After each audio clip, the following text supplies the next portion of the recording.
Hello बच्चा party. मैं अभिषेक SP sir स्वागत करता हूं आपके अपने चैनल में जिसका नाम है बायोलॉजी प्लेलिस्ट। तो कल वीडियो नहीं हो पाई, उसकी दिक्कत थी, थोड़ा लाइट नहीं था यहाँ पे आसपास, मौसम थोड़ा सही नहीं था, तो उसकी भरपाई हो जाएगी। तो हम लोग पढ़ रहे थे डाइजेस्टिव सिस्टम इन ह्यूमन, मनुष्य में पाचन तंत्र के बारे में। तो हम लोगों ने बक्कल कैविटी पूरी तरीके से समझ लिया था, जिसमें ऊपरी जबड़ा, निचला जबड़ा, जीभ, इन सब चीज़ों को थोड़ा थोड़ा हम लोगों ने पढ़ लिया था और दांत की संरचना भी पढ़ ली थी। तो आज मैं जो शुरू करूंगा उसमें जो मनुष्य दांत के आधार पर 3 प्रकार था, हेट्रोडोंट, थिकोडोंट, डिफिडोंट। तो हेट्रोडोंट मुझे पूरी तरीके से समझाना है, और जो उसमें 2 टाइप के दांत हैं, डिफिडोंट परमानेंट टीथ और मिल्क टीथ, उसका फार्मूला, ये सब चीज़ें समझानी है। तो चलिए बिना किसी देरी के शुरू करते हैं। तो सबसे पहले मैं शुरू कर रहा हूँ किसको, डिफिडोंट को, या उसी को हिंदी में हम लोग क्या कह रहे थे, द्विदंती। ठीक है, डिफी डोंट, या इसी को हम लोग कह रहे थे हिंदी में द्विदंती। तो द्विदंती किसे लिख रहे थे, ऐसे जीव जिसके जीवन काल में दांत 2 बार निकलते हैं उन्हें हम द्विदंती एनिमल या डिफिडोंट एनिमल कहते थे। और ये 2 बार जो दांत निकलते हैं उन दोनों को हम लोग क्या कहते थे, एक को कहते थे मिल्क टिथ और एक को कहते थे परमानेंट टिथ। तो सबसे पहले मैं परमानेंट टिथ समझाने की बात कर रहा हूँ। ठीक, तो मान लो ये टाइप में पहला मैं लिख रहा हूँ परमानेंट टिथ, या इसी को मैं इंग्लिश में हिंदी में कहूँगा क्या, अस्थाई दांत। मतलब मनुष्य के जीवन काल में कुछ दांत ऐसे होते हैं जो एक बार निकल गए और टूट गए तो दोबारा नहीं निकलेंगे। ठीक, तो मैं अस्थाई दांतों की बात कर रहा हूँ। जैसे मैं जिस एज में हूँ, इस एज में मेरी जो दांत होंगे उसकी संख्या 32 है। ठीक, और मेरे दांत इस एज में जब अगर टूटेंगे तो वो दोबारा नहीं निकलेंगे, तो मेरे दांतों को क्या बोलोगे, क्या, milk teeth, sorry permanent teeth या अस्थाई दांत। तो समझाते वक्त मैं कल समझा चुका था कि ऊपरी जबड़े की हड्डी को क्या कहते हैं, मैक्सिलरी बोन, और निचले जबड़े की हड्डी को हम क्या कहते हैं, मैंडिबल। ऊपरी जबड़े की हड्डी को क्या कह रहे थे, मैक्सिलरी बोन, और निचले वाली जबड़े को मैंडिबल बोन। इकलौती हड्डी थी हमारे खोपड़ी की निचले वाली हड्डी, जो उसको मैंडिबल कहते हैं, जो हिल डुल सकती है। बाकी खोपड़ी की हड्डियां हिल डुल सकती नहीं हैं, वो नहीं हिल डुल सकती हैं। तो अगर इसको हम 2 पार्ट में यहाँ से ऐसे डिवाइड कर ले रहे हैं तो 8 दांत इधर होंगे, 8 दांत इधर होंगे, 8 दांत इधर होंगे और 8 दांत इधर होंगे। तो मैं अगर काउंट करूँ, इसको लिखूँ, 1 2 3 4 5 6 7 8, 8 7 6 5 4 3 2 1, 1 2 3 4 5 6 7 8, 1 2 3 4 5 6 7 और 8। तो ये हो गए टोटल 32 दांत, जिनको हम बोलेंगे क्या, अस्थाई दांत या परमानेंट टिथ। ठीक, कितनी चीज़ें पूरी तरीके से समझ में आ गई हो। अब कह रहे हैं इनका नामकरण लिखा जाए, तो उससे पहले मैं लिखूंगा क्या, डेंटल फार्मूला। डेंटल फार्मूला, या इसी को हिंदी में हम कहेंगे दंत सूत्र। तो जो अस्थाई दांतों का डेंटल फार्मूला या दंत सूत्र होता है उसको हम कहते हैं 21-23/21-23। अब इसका मैं मतलब समझाऊं।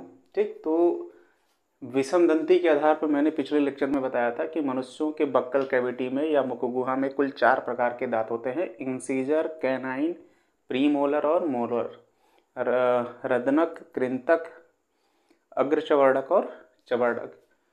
तो पहले और दूसरे दांत को, ठीक, हम बोलेंगे इंसीजर। क्या हो गया भाई, पहले और दूसरे दांत को क्या बोलेंगे, चलो इसको छोड़ो, ये नहीं चल रहा। Incisor, INCISOR। तीसरे दांत को बोलेंगे कैनाइन। ठीक, चौथे और 5वें दांत को बोलेंगे प्री मोलर, और छठवें, सातवें और आठवें दांत को बोलेंगे मोलर। ठीक, कितनी चीजें। तो पहला इंसीजर कितने हैं, एक। कैनाइन कितने हैं, सॉरी इंसीजर है दो, पहले और दूसरे दांत को बोल रहे हो ना। कैनाइन कितना है, एक। प्रीमोलर कितने हैं, दो, चौथे और पांचवे। और मोलर कितने हैं, तीन। तो 21 और 23 इस तरीके से लिखा गया है। और यही सब दांत इधर भी होंगे। पहले और दूसरे को कहोगे क्या, इंसीजर। तीसरे को कहोगे कैनाइन। चौथे और पांचवे को कहोगे प्रीमोलर। और छठवें, सातवें, आठवें को कहोगे मोलर। इसको क्या कह रहे हो, रदनक। इसको कह रहे हो कृंतक। इसको कह रहे हो अग्र चवर्णक। और इसको कह रहे हो चवर्णक। तो मनुष्य के दांत में इस तरीके से 4 प्रकार के दांत होंगे, ऊपरी जबड़े में भी और निचले जबड़े में भी। तो अगर पूछे मनुष्य के मुख गुहा में, मतलब पूरे ऊपरी जबड़े में और निचले जबड़े में, इंसीजर दांतों की संख्या, तो इन सब का 4 गुना। और अगर केवल ऊपरी जबड़े में पूछे तो इन सब का 2 गुना। जैसे कह रहा है कि ऊपरी जबड़े में इंसीजर दांतों की संख्या कितनी होती है, तो 4।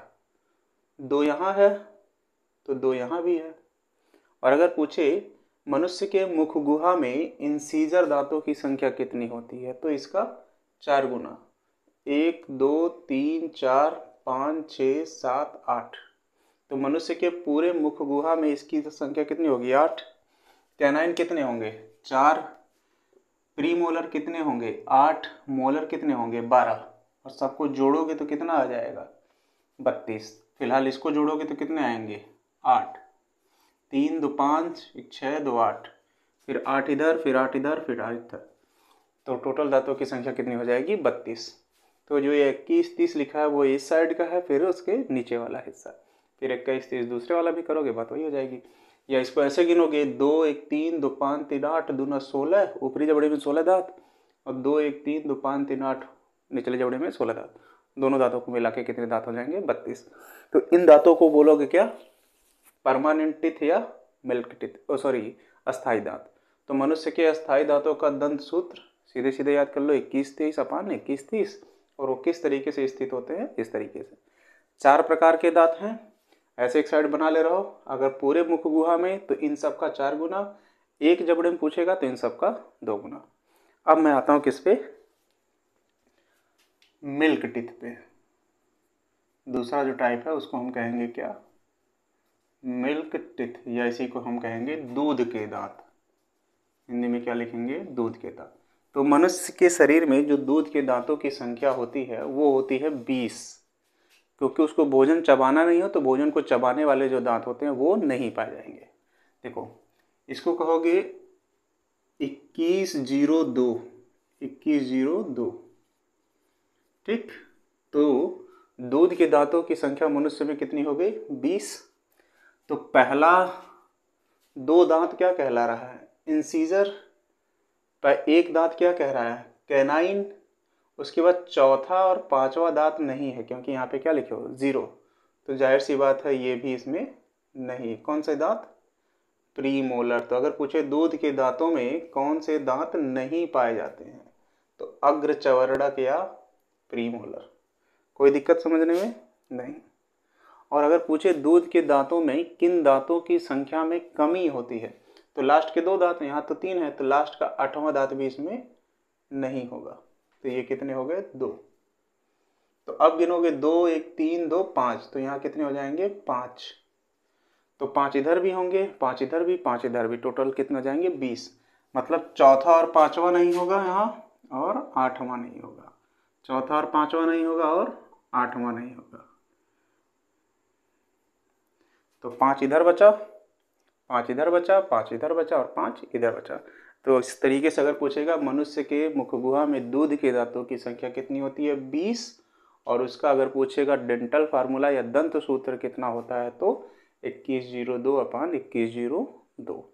दूसरा पूछेगा मनुष्य के मुख गुहा में जो दूध के दांत होते हैं उसमें कौन से दांत नहीं पाए जाते हैं, तो अग्रचवर्णक, या पूछेगा मनुष्य के मुखगुहा में जो दूध के दांत होते हैं उनमें किन दांतों की संख्या में कमी होती है, तो उसे कहोगे चवर्णक या 8वें दांत को, जिसको हम बोलते हैं अक्कल दाढ़ या विजडम टिथ, जो सामान्यतः 24 वर्ष की आयु तक निकलता है। ठीक है ना। तो ये हो गया हमारा डेंटल वाला हिस्सा। बाकी मैं पूरा समझा ही चुका था। तो अब आते हैं हम गले से नीचे। ठीक है ना। देखो इसको मैं मिटा रहा हूँ। इसको जैसे मैं बोर्ड पे लिखते जा रहा हूँ ऐसे ही आप लोग भी अपने एक नोट्स बना लीजिए और उसको लिखते जाइए। याद रहेगा तो थियरी भी लिख लेंगे जब प्रैक्टिस कराएंगे हम। ठीक है ना। देखो अब हम आ रहे हैं किस पे, गले वाले हिस्से पे। तो मान लो क्या, तो ये तो है ही मनुष्य का चेहरा एक। तो ये हो गया कुछ इस तरीके से, एकदम आराम से समझिए। नाक वाली नली को कह रहे थे नेजोफेरिंग्स या नासाग्रसनी, इसको नॉस्ट्रिल कह रहे थे, नासा मार्ग। ये दोनों आपस में मिलके एक कॉमन ट्यूब बनाते थे इस तरीके से। ठीक है ना। देखो इसको कहे थे ओरोफेरिंग्स,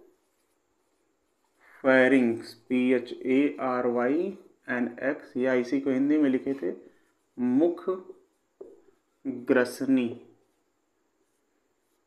ठीक। और इसको बोले थे ओइसोफेगस, या इसको कहे थे भोजन की नली, भोजन की नली। ठीक। और इस हिस्से को जब दोनों आपस में मिलकर एक कॉमन ट्यूब बना रहे थे तो उसे कहे थे फेरिंग्स, या इसे बोले थे ग्रसनी। और इसको बोले थे नेजोफेरिंग्स, या इसी को बोलते थे नासाग्रसनी, नासाग्रसनी।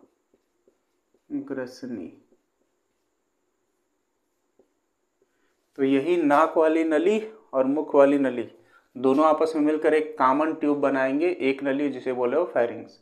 और इसी फेरिंग्स वाले भाग से दो नली बनेंगी, एक आगे की तरफ होगा और एक पीछे की तरफ होगा। तो जो आगे की तरफ है उसे कह रहे हो श्वसन नली, ट्रैकिया, और जो पीछे की तरफ है उसे कह रहे हो भोजन की नली या ओइसोफेगस। अब इसी में देखो जो गले वाले हिस्से मतलब भोजन के नले की ओपनिंग है उसको कहते हैं हम लोग गलेट। क्या कहेंगे? गलेट। ठीक। और जो श्वसन नली की ओपनिंग है मतलब श्वसन नली जहां से खुलती है उसको कहेंगे हम ग्लॉटिस। मतलब अगर ऐसे है ये श्वसन नली है तो इसको कहोगे क्या? ग्लॉटिस।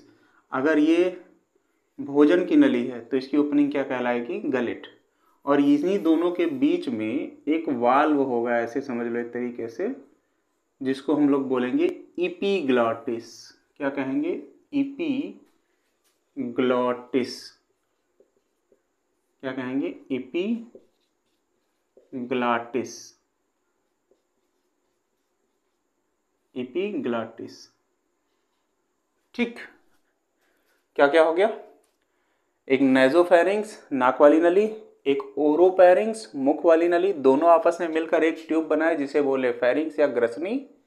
और फेरिंग्स और ग्रसनी से ही भोजन की नली और श्वसन नली का निर्माण होता है। भोजन की नली की जो ओपनिंग या खुले हुए भाग है उसे कह रहे हो गलेट, जबकि श्वसन नली का जो खुला हुआ भाग है उसे कह रहे हो ग्लॉटिस।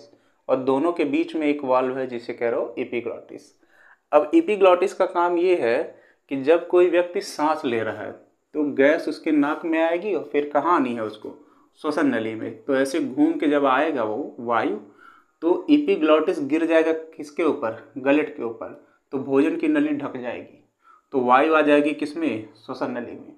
और जब कोई व्यक्ति भोजन निगल रहा है तो ये जो इपीग्लॉटिस है ये गिर जाएगा श्वसन नली की तरफ। तो श्वसन नली ढक जाएगी तो भोजन की नली से भोजन कहाँ आ जाएगा? आमाशय या पेट में।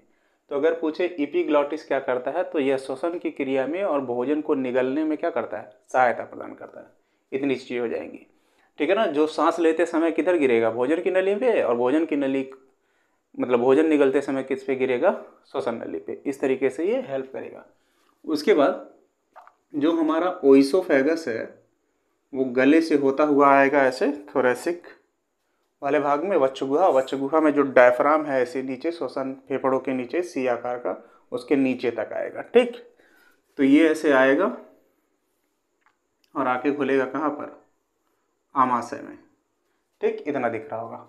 अब कह रहे हैं जब भोजन इसमें गति करता है तो गोलाकार अवस्था में होता है। क्यों? क्योंकि हमने भोजन को पूरी तरीके से चबा लिया है, उसमें लार्वा मिल गया है, सलाइवा जिसको कह रहे हो, ये सब चीजें। एक पाचक एंजाइम वाली मैं सीरीज लेके आऊंगा जिसमें पूरे पाचन तंत्र में कौन सा पदार्थ कहाँ पचता है, कौन सा एंजाइम हेल्प करता है, उसको मैं समझा दूंगा। अभी सीधे आउटलाइन समझिए धीरे धीरे, ठीक है ना। तो जब भोजन को चबाने के बाद निगल रहा हो तो भोजन किस अवस्था में है, एल्वोलस, गोलाकार अवस्था में है। ठीक, जो भोजन की नली में पेरिस्टालिटिक मूवमेंट या इसी को कहते हो क्रमानुकुंचन गति, पेरिस्टालिसिस या क्रमानुकुंचन की क्रिया द्वारा गति करता हुआ भोजन की नली से होता हुआ वह भोजन कहाँ पहुँचेगा, आमाशय में। तो अगर पूछे भोजन की नली में किस क्रियाविधि द्वारा गति करता है, तो उस क्रियाविधि को हम कहते हैं क्रमानुकुंचन गति या पेरिस्टालिसिस। और भोजन की नली में किस अवस्था में होता है, तो उसे हम कहेंगे एल्वोलस की अवस्था में या गोलाकार अवस्था में होता है। दूसरी चीज, इसमें पेरिस्टालिसिस गति कैसी होती है, तो इसको अगर हम बनाएं, ठीक, भोजन की नली को, तो इसमें दो प्रकार की मांसपेशियां होती हैं। एक आकार में लंबी होंगी और एक आकार में गोल होंगी। कहने का मतलब अगर इसको भोजन की नली मान लें तो कुछ मांसपेशियां ऐसे लंबाई में होंगी और कुछ मांसपेशियां ऐसे गोलाई में होंगी। तो जो लंबाई में है उनको लॉन्गिट्यूडनल मसल्स कह रहे हैं, जो ऊपर नीचे गति कर रही हो, और जो गोलाई में है उन्हें हम सर्कुलर मसल्स कहते हैं, जो क्लॉकवाइज और एंटी क्लॉकवाइज गति करेंगी। एक बार घड़ी की सुई की दिशा में घूमेंगी, एक बार घड़ी की सुई की उल्टी दिशा में, जिसके कारण भोजन गति करता हुआ पहुंचेगा कहाँ पर, आमाशय में। और भोजन को आमाशय में पहुंचने में इस समय फेरिंग्स से स्टमक तक या आमाशय तक पहुंचने में कितना समय लगता है, तो समय लगता है 10 सेकेंड। तो भोजन को जब व्यक्ति निकल रहा है वो किस अवस्था में है, एल्वोलस की अवस्था में, मतलब एक गोलाकार अवस्था में होता है। वह भोजन फेरिंग्स वाले भाग से कहाँ इंटर करता है, गलेट में, और गलेट से भोजन की नली में होता हुआ पहुंचेगा आमाशय में। जिस क्रियाविधि द्वारा पहुंचेगा उसे कहोगे क्रमानुकुंचन गति या पेरिस्टालिटिक मूवमेंट या पेरिस्टालिसिस मूवमेंट भी कहते हो। ठीक, और कह रहा है कि इसको कितना समय लगता है आमाशय तक पहुंचने में, तो उसको लगता है 10 सेकेंड। ठीक, अब मैं बनाता हूं आमाशय। ये हो जाएगा क्या, भोजन की नली, जिसकी ओपनिंग हो गई क्या, गलेट, और यहीं पे है हमारा स्टमक। ठीक, अब हमारे स्टमक को हम 3 भागों में सामान्यतः विभाजित करते हैं। पहले हिस्से को कहते हो कार्डियक, दूसरे हिस्से को कहते हो फंडिक, तीसरे हिस्से को कहते हो पाइलोरिक। इसको क्या कह रहे हो, फंडिक, इसको कह रहे हो पाइलोरिक, ठीक, इसको क्या कह रहे हो, कार्डियक। ठीक, और पूरे हिस्से को हम कहते हैं क्या, बॉडी। आमाशय के पूरे हिस्से को हम क्या कह रहे हैं, बॉडी। ठीक है ना। अब इसकी जरूरत है नहीं फिलहाल, तो मैं इसको थोड़ा क्या पूरा ही हटा दे रहा हूं। वीडियो रोक के, जब मैं हट रहा हूं सामने से, तो वीडियो रोक के इसको बना लीजिएगा अच्छे से।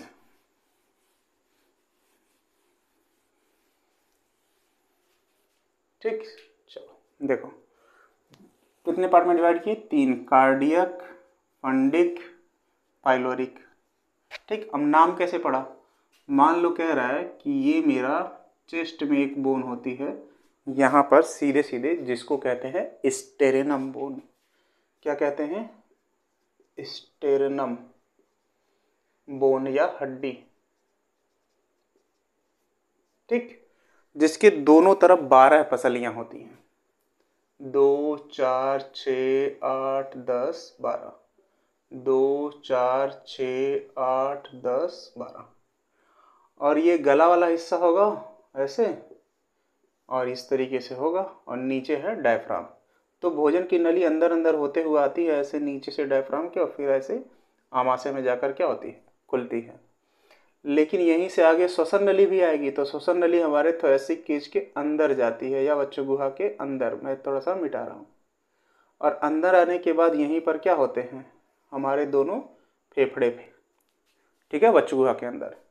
और इस दोनों फेफड़ों के बीच में जो खाली जगह बच जाएगा, उस खाली जगह को कहते हैं मीडिया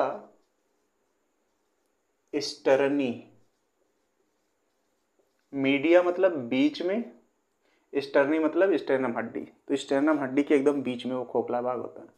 और यहीं अंदर होता है मनुष्य का हृदय, ठीक। और जो मनुष्य का हृदय होता है, हालांकि इसको मैं थोड़ा सा किनारे बना दिया, स्टमक ऐसे होता है, ठीक। तो ये वाला हिस्सा हृदय के नज़दीक होता है, ठीक। अभी तो फिगर में पूरी तरीके से नहीं बन पाएगा। तो आमाशय का यह वाला हिस्सा हृदय के नज़दीक होता है।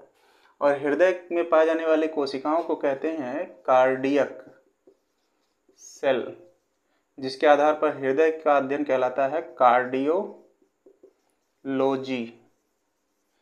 इसीलिए इस हिस्से को हम कहते हैं क्या, कार्डियक, जो हृदय के आसपास है। तो ये समझ गए। फंडिक इसलिए कहा जाता है क्योंकि ये सांप के फन के आकार का इस तरीके से होता है, इसलिए इसको कह रहा हूँ फंडिक। अब पाइलोरिक का मतलब होता है ट्यूब या नली। तो ये आगे का हिस्सा जो नली जैसा होता है उसको हम लोग कहते हैं पाइलोरिक या पाइलोरिक, ठीक है, पाइलोरिक कहते हो। तो फंडिक, पाइलोरिक और कार्डियक किस तरीके से आमाशय को कहते हैं, इस तरीके से। और पूरे हिस्से को मिला के हम क्या कहते हैं, बॉडी।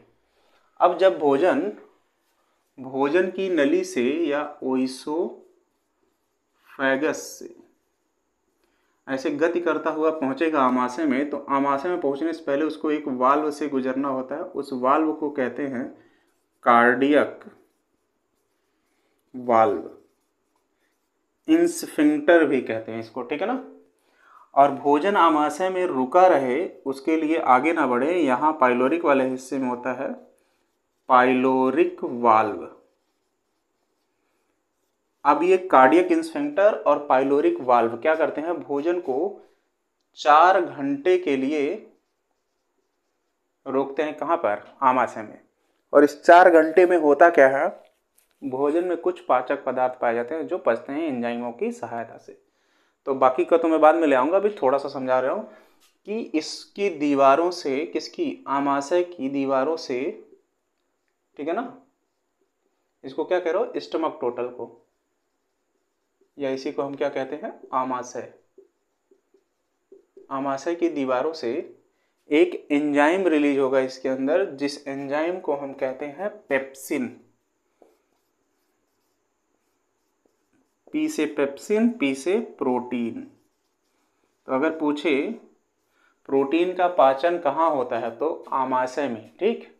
और प्रोटीन के पचने में कौन सा एंजाइम सहायता प्रदान करता है, तो पेप्सिन।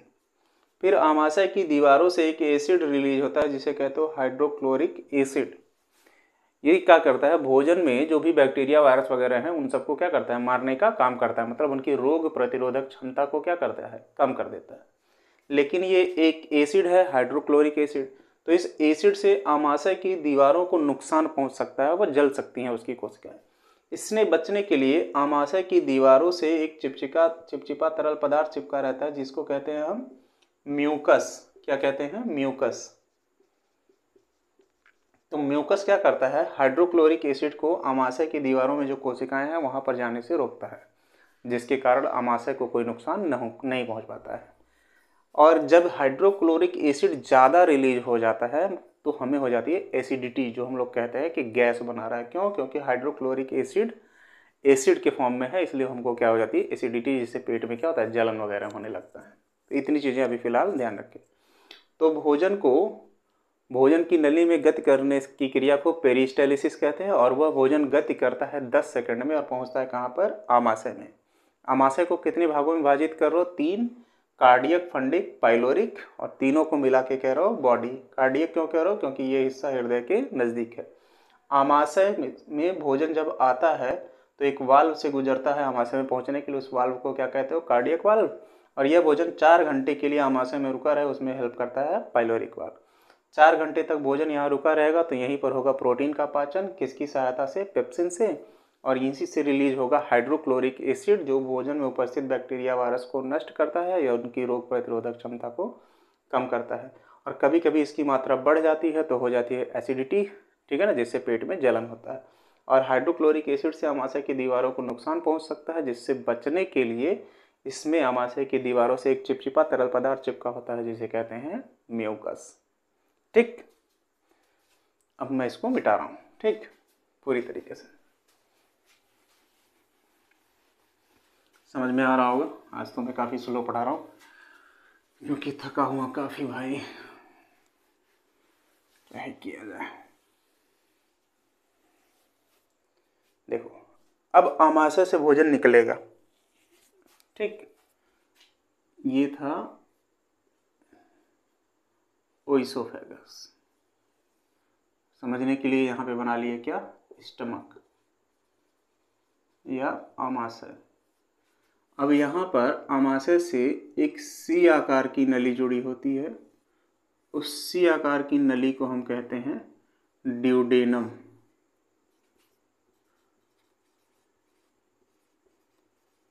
क्या कहते हैं, ड्यूडेनम। एक बार तो यही हाई स्कूल में पूछ लिया था कि मनुष्य के पाचन तंत्र में जो सी आकार की नली पाई जाती है उसे क्या कहते हैं, तो उसे कहते हैं ड्यूडेनम।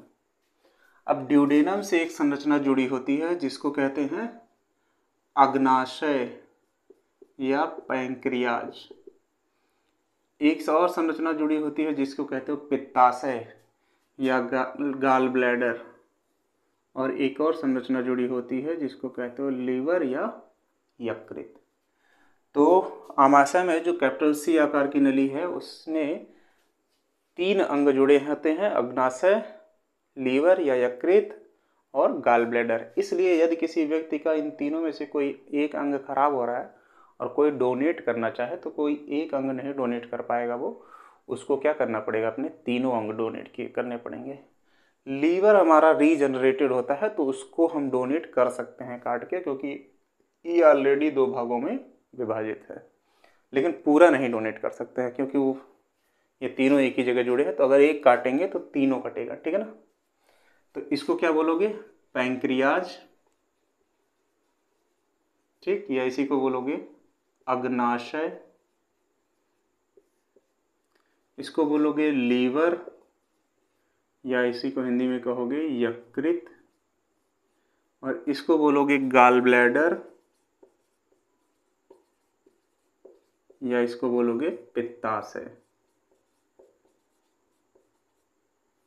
ठीक, ये तीनों अंग आपस में जुड़े होंगे। अब यहीं से ये अंग आगे बढ़ेगा,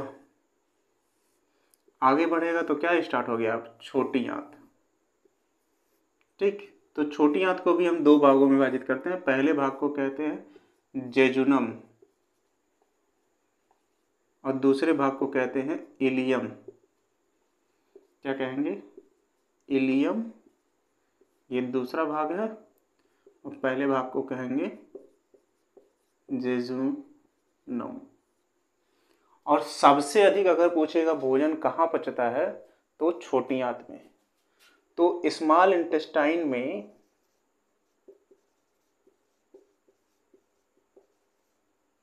क्या होता है, भोजन के पचने की क्रिया, भोजन का पाचन सबसे अधिक कहाँ होता है, छोटी आंत में। छोटी आंत को क्यों, कितने भाग में विभाजित कर रहे हो, 3, इलियम और जेजुनम। दूसरा, क्यों सबसे अधिक भोजन यहाँ पाचन होता है, तो अगर इसको हम 2 बार काटे ऐसे और 1 बार काटे ऐसे तो हम देखेंगे कि छोटी आंत में अनेक मुड़ी हुई संरचनाएं पाई जाती हैं। ठीक, इन संरचनाओं को कहते हैं विलाई या रसांकुर। क्या कह रहे हो, रसांकुर। तो जब भोजन छोटी आंत में गति करता है तो भोजन ऐसे घूमता हुआ जाएगा सबके पास से, तो यहाँ ज़्यादा समय के लिए रुकेगा भी, क्योंकि 5 से 6 मीटर लंबा भी होता है ये। छोटी आंत कितनी लंबी होती है, 5 से 6 मीटर। ज़्यादा समय तक रुकेगा भी, और ज़्यादा समय तक रुकेगा तो उसको भोजन को अवशोषित करने का ज़्यादा समय भी मिल जाएगा, तो ज़्यादा दूरी भी तय करनी पड़ेगी। तो इसीलिए सबसे अधिक पाचन कहाँ होता है? छोटी आंत में। और उसका सबसे बड़ा रीज़न ये भी है रसांकुर, ठीक है ना। तो बहुत सारे रसांकुर पाए जाते हैं जिसके कारण ये भोजन को क्या करते हैं? पचाते हैं। किस तरीके से पचाते हैं तो एक माइक्रोविलाई का हम एक अलग ही वीडियो लेते आएंगे, ठीक है ना। अब जैसे ही भोजन यहाँ पचा, अब भोजन यहाँ से निकलेगा तो कहाँ जाएगा? बड़ी आंत में, ठीक है ना। इसके लिए मैं इसको मिटा रहा हूँ। भोजन एक कैपिटल सी आकार से नली से निकला, कहाँ से? आमाशय से। कैपिटल सी आकार की नली से 3 जुड़े होते हैं, यकृत, गॉल ब्लैडर और पैंक्रियाज। फिर इससे आगे जुड़ा था स्मॉल इंटेस्टाइन। ये कितने भाग विभाजित है? 2। पहला है जेजुनम, दूसरा इलियम। ये कितना लंबा होता है? 5 से 6 मीटर का। और छोटी आंत में सबसे अधिक क्या पचता है? भोजन। क्यों पचता है? क्योंकि इसमें पाए जाते हैं रसांकुर या विलाई, जो भोजन के अवशोषण टाइम को भी बढ़ा देंगे और अवशोषण गति करने की क्रिया को भी क्या करते हैं? रास्ते को भी बढ़ा देते हैं, ठीक है ना। और रसांकुर भोजन के पाचन में क्या करते हैं? सहायता प्रदान करते हैं। इसके बाद मान लो यहाँ पे ये छोटी आंत आया ऐसे, तो यहीं से स्टार्ट होगा क्या? अब ये बड़ी आंत। तो बड़ी आंत को सामान्यतः हम 3 भागों में विभाजित करते हैं। हाँ, एक चीज़ और, बड़ी आंत नाम है बड़ी आंत, पर एक्चुअल में वो छोटी होती है। किससे? छोटी आंत से। और छोटी आंत नाम है छोटी आंत, पर एक्चुअल में वो बड़ी होती है। किससे? बड़ी आंत से। तो ये छोटी आंत और बड़ी आंत जो नाम रखा गया है वो उसकी मोटाई के हिसाब से रखा गया है, क्योंकि बड़ी आंत जो होती है वो लंबाई में भले छोटे है पर आकार में मोटी है। किससे? छोटी आंत से, ठीक। तो ये हो जाएगी छोटी आंत। और छोटी आंत और बड़ी आंत को दोनों को आपस में जोड़ने वाली संरचना को कहते हैं सिकम। क्या कहते हैं? सिकम। और सिकम से एक अंगुलियों के समान संरचना जुड़ी होती है जिसे कहते हैं अपेंडिक्स। ये हमारे शरीर का एक अवशेषी अंग है जिसके होने या न होने से हमारे शरीर पर कोई फर्क नहीं पड़ता। और ये पाचन करता है सेलुलोज का, जो भोजन में पाया जाता है कोशिका भित्ति में। क्योंकि हम सब्जियां खाते हैं, सब्जियों में सेल वाल है क्योंकि वो प्लांट सेल है, और उसमें जो सेलुलोज है उसके पचाने में कौन हेल्प करेगा? सिकम। तो कभी कभी भोजन छोटी आंत से बड़ी आंत में जाता है तो चला आता है किसमें? अपेंडिक्स में, और यहीं सड़ने लगता है, जिसके कारण एक बीमारी हो जाती है जिसे कहते हैं अपेंडियाइटिस, जिसके कारण पेट दर्द बहुत ज़्यादा हुआ तो डॉक्टर इसको काट के निकाल देगा और कहेगा आप हरी सब्जियाँ थोड़ा कम खाइए, क्योंकि उसमें सेलुलोज ज़्यादा होगा तो उसको आप डाइजेस्ट नहीं कर पाते और उससे कोई फर्क नहीं पड़ेगा हमारे दैनिक जीवन पे। तो छोटी आंत और बड़ी आंत को आपस में जोड़ रहा है कौन? सिकम। सिकम से एक अंगुलियों के समान संरचना पाई जा रही है जिसे अपेंडिक्स कहते हैं, जो किसके पाचन में हेल्प करता है? सेलुलोज के। और बड़ी आंत का वह हिस्सा जो ऊपर की तरफ जा रहा है उसे कहते हो असेंडिंग कोलन। कोलन मतलब खोखला भाग, असेंडिंग मतलब बढ़ता हुआ। ऊपर की तरफ बड़ी आंत जो जा रहा है उसे क्या कहोगे? Ascending colon.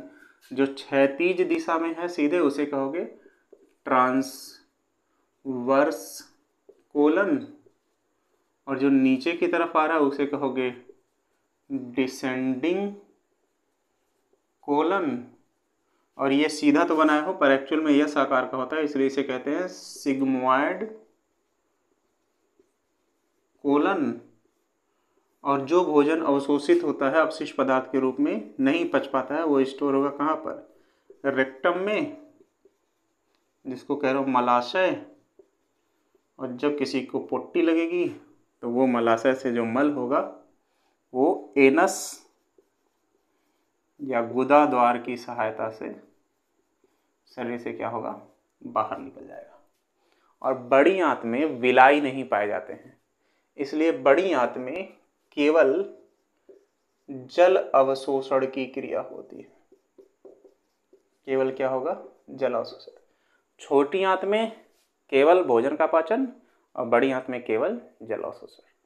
तो ये रहा हमारा पूरा पाचन तंत्र, एक एक ऑर्गन। अभी बचा है क्या हमारे पास? लीवर, पैंक्रियाज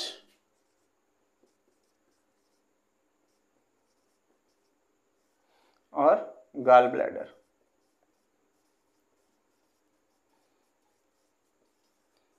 गाल ब्लैडर, तो इसको मैं ले आऊँगा अगले वीडियो में, क्योंकि लीवर पैंक्रियाज से क्या क्या रिलीज होता है, क्या बनता है कहाँ पर, ये सारी चीज़ें, और पैंक्रियाज से इंसुलिन रिलीज होता है, तो इंसुलिन बीमारियों को भी उसी में समझा लूँगा, तो वो उसमें समझ लीजिएगा इन 3 ऑर्गन को।